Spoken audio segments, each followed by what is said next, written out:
turi kwigenekerezo rya gatandatu munyonyo w'umwaka wa 2020 inshuti namwe bagenzi ndabaramukije ndabahani ikaze ku rubuga rwa televiziyo Naissance akaba ari amakuru mushikirizwa mu rurimi rw'ikirundi muri kano kanya ingingo nyamukuru ziyagize ibihugu bigize umuryango w'ubumwe bwa Buraya bwasubiye kwemeza ibihano byari byafatiwe abakuru babiri bo mu gihugu cy'u Burundi abo nabo ni Gervais Ndirakobuca aramutswa uyu munsi ubushikiranganje bw'intwaro yo hagati hamwe na Godefroid Bizimana ajejwe ingendo mu biro vy'umukuru w'igihugu murabikurikira murano makuru yacu. Eveline Niyonsenga umugore w'imyaka 30 yabonetse ku mbuga ngurukana bumenyi ariko arahohotera umwana w'umunega wiwe yakatiwe umunyororo w'imyaka 2 ashibwa amande y'ibihumbi 2025 by'amarundi hamwe n'indishi y'akabararo ingana n'umuriyoni umwe w'amafaranga y'amarundi ibihano byashimishije umuhari w'abakenyezi n'abigeme baharanira amahoro n'umutekano mu Burundi murano makuru yacu turakurikira kandi ntahe iri mukurikirane kw'ivyashikiye abarundi mu maguma atandukanye uburundi bwagiye buraca idonido yano makuru yacu ni mukanya.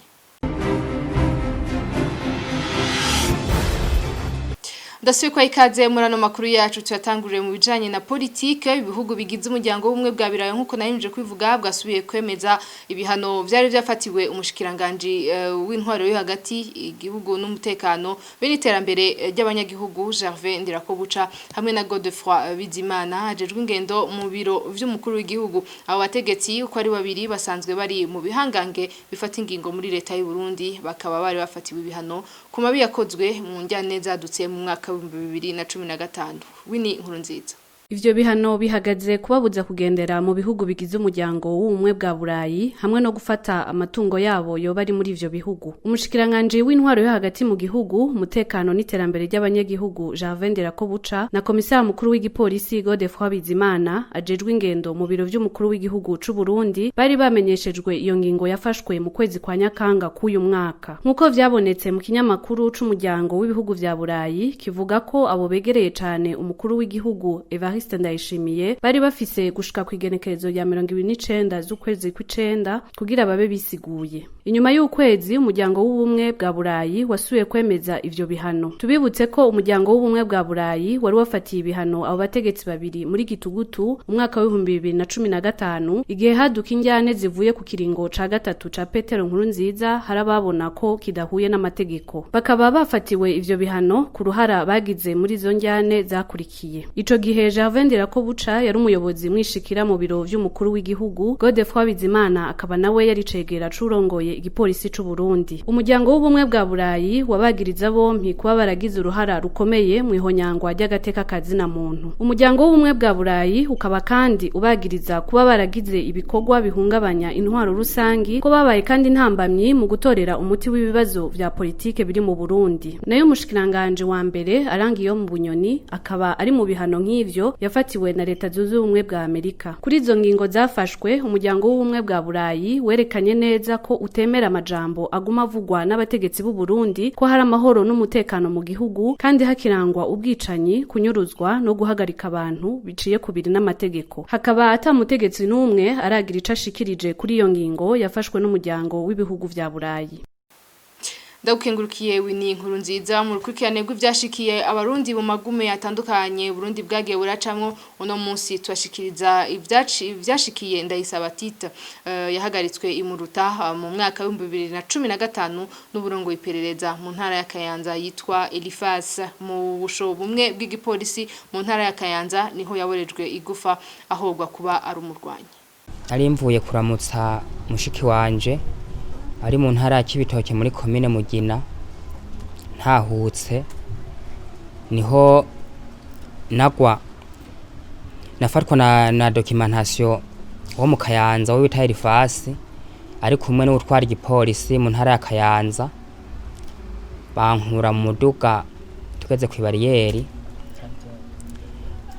hari mu mwaka uheze mu kwezi k'umunani hanyuma rero nabo twari kumwe baratubahagarika baratubaza vyangombwa turavyerekana niko rero kuca badukura mu muduga nanje nkugwa mu muduga twarimwo twipakije tumwe turagana mu Kayanza badufatiye kwijiti ahantu bitwa kwijiti mu Kayanza muri commune Muruta niho rero badukuramwo badujana kuri position yo kwijiti igipolisi baratubwira ngo muryo bashaka kutubaza rero turahinda ati nimutubaze niko rero batanguye kutubaza ngo twego turabagwanye turabahakana ati twegwe ivyo bintu mutubwira ntavyo tuzi nta muntu w'umugwanyi mu twebwe niho rero twagera gucya bacadushira mu gasho bamaze kudushira mu gasho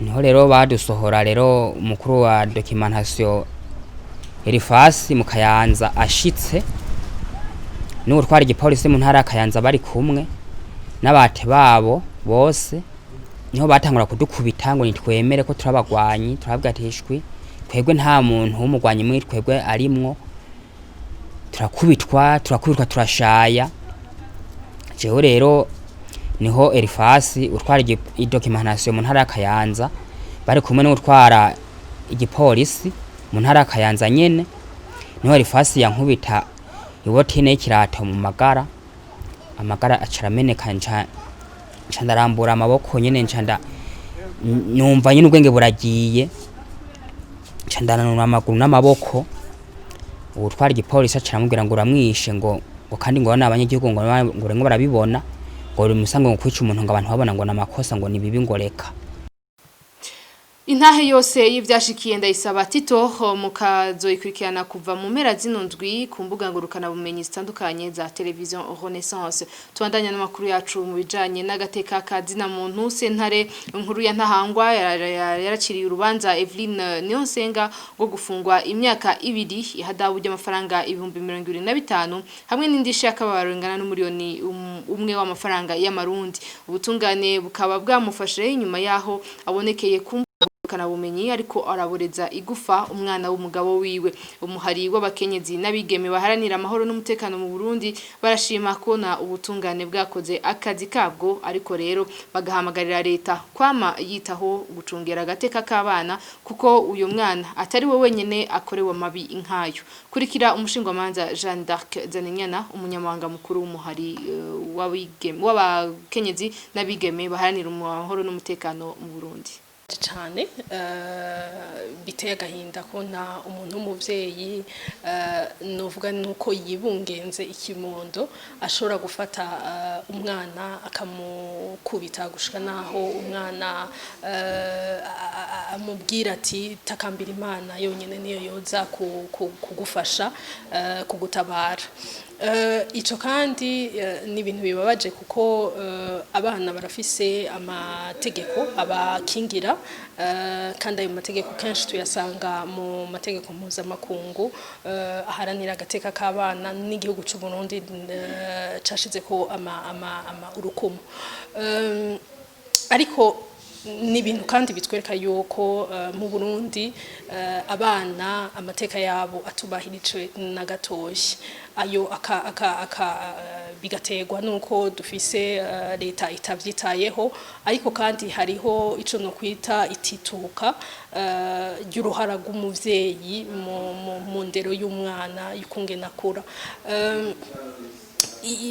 bikababaza gusomba twibutse yuko kera umwana yari umwana wa bose umwana yari umwana w'igihugu umwana yari umwana w'umubanyi ariko uno munsi dusanga kenshi ariko rakogwa n'abantu b'abavyeyi n'abantu babakozi n'abayobozi bo mu mashuri atandukanye kuri ico rero kibazo c'uwo mwana ingingo yafashwe yuko uwo mukenyezi ahanwa ni ingingo nziza ariko kandi ni ingingo yonyene itikwiye ahantu uvuga yuko nk'ujya mwana umuntu amwiyumviriye ahantu ari n'umwana akeneye yuko bamukurikirana kandi umuntu akiyumvira ati mbega ejo canke hirya ejo ujya mwana azocaja hehe azosubira kwa se kuko bijya ajya mabi yose yabaye se ari hajya ntibwari ubwa mbere akubiswe ujya mwana si umwana si we wenyine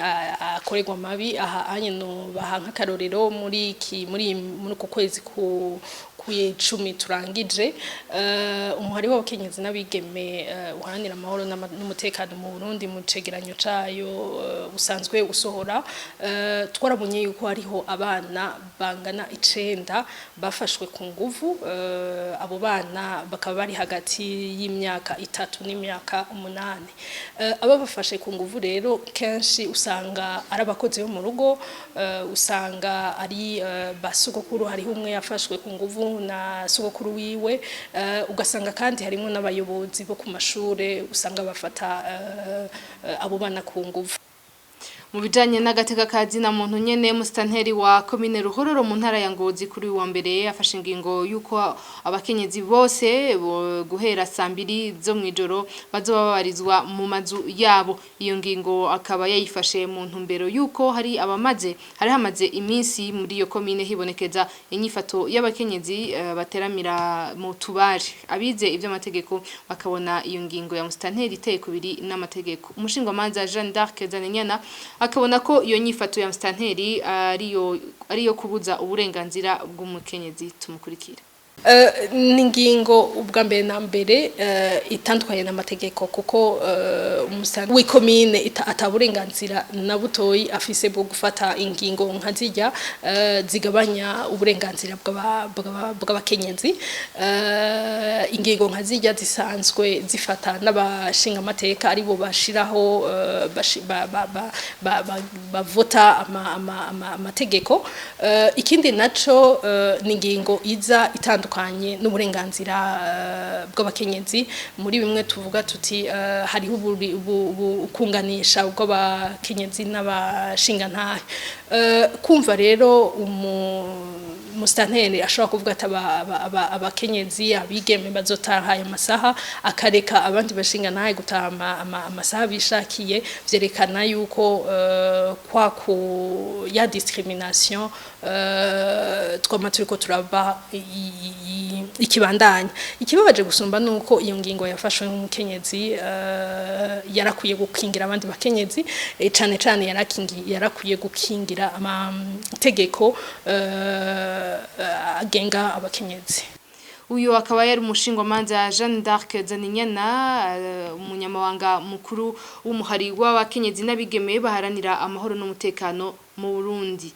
L'ubuntu c'est rose et ses épines au Burundi nico gitabo Patiri Adrien Ntabona yasohoye icese kuri uno wa gatanu avuga ko yanditse ico gitabo kugira ngo ubuntu bugaruke mu mitima y'abantu. Patiri Adrien Ntabona ati umuco w'ubuntu uhera kuri bake kugira ukwire mu bandi. Ati bake bazosoma ico gitabo nibo bazofasha kandi kugarukana uwo mutima. Tumukurikire. Iki gitabo nacanditse kubera ko ayiwacu no ku isi yose abantu banyotewe ubuntu nibura barakunda kubyandika. Nkarondera rero ko abakuze bakizirikana bakumva ubuntu abasokuru baturaze bakumva n'ingene twabutaye bakaraba n'ingene twosubira kubuvyura. Nico gituma rero nanditse iki gitabo cyane cyane kugira ngo abakunze bakizirikane bakiyage hanyuma bace bakireresha abana babo baze barabonanisha abana bababwira bati ubuntu bumeze gutya bumeze gutya bumeze gutya bafise icyo baherako mu kwiyumvira. Jewe namye nemera ko ineza irama ikaramba ica ku bantu bayiyumviriye bakayishikiriza abandi. Jewe sinemeza ko isinzi ry'abantu boca baja muri iyi nzira yo kurondera ubuntu bashimitse, biragoye. Nashatse abantu bavyifuje babikunze bakabisoma bakabizirikana.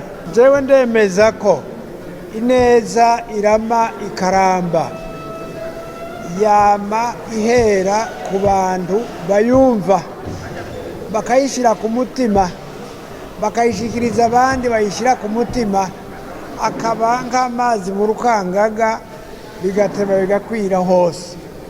Sinemerana mba ko ikivunga gishobora ibintu mu ntango. Ikivunga kirafashwa.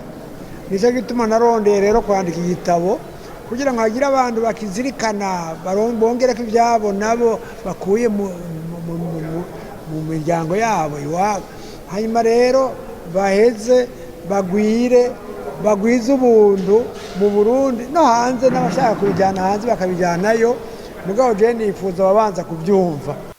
Mu gusozera ano makuru yacu, iminsi 382 irarumanye abagenzi bacu bane b'ikinyamakuru iwacu bafungiwe mu ntara ya Bubanza ku munsi wa gatanu w'igenekerezo rya gatanu ruheshi. Sentare isubiramwo imanza ya ntahangwa yafashe ingingo yo kubagumiza mu mvuto kuwa 30 ubu mwaka baciriwe umunyororo w'imyaka 2 n'igice hamwe n'ihadabu ringana n'umuriyoni umwe na sentare nkuru y'igihugu ya Bubanza. Christine Kamikazi, Agnes Ndirubusa, Terence Mpozenzi na Egide Harerimana bafashwe kuwa 22 Gitugutu umwaka uheze mu ntara ya Bubanza aho bari bagiye mu kazi kabo kamisi yose bagirizwa gushaka guhungabanya umutekano w'igihugu. Nino kuri no nkuru duce dusozera ko ano makuru yacu. Ndashimiye ko namwadukurikiye naho butaha.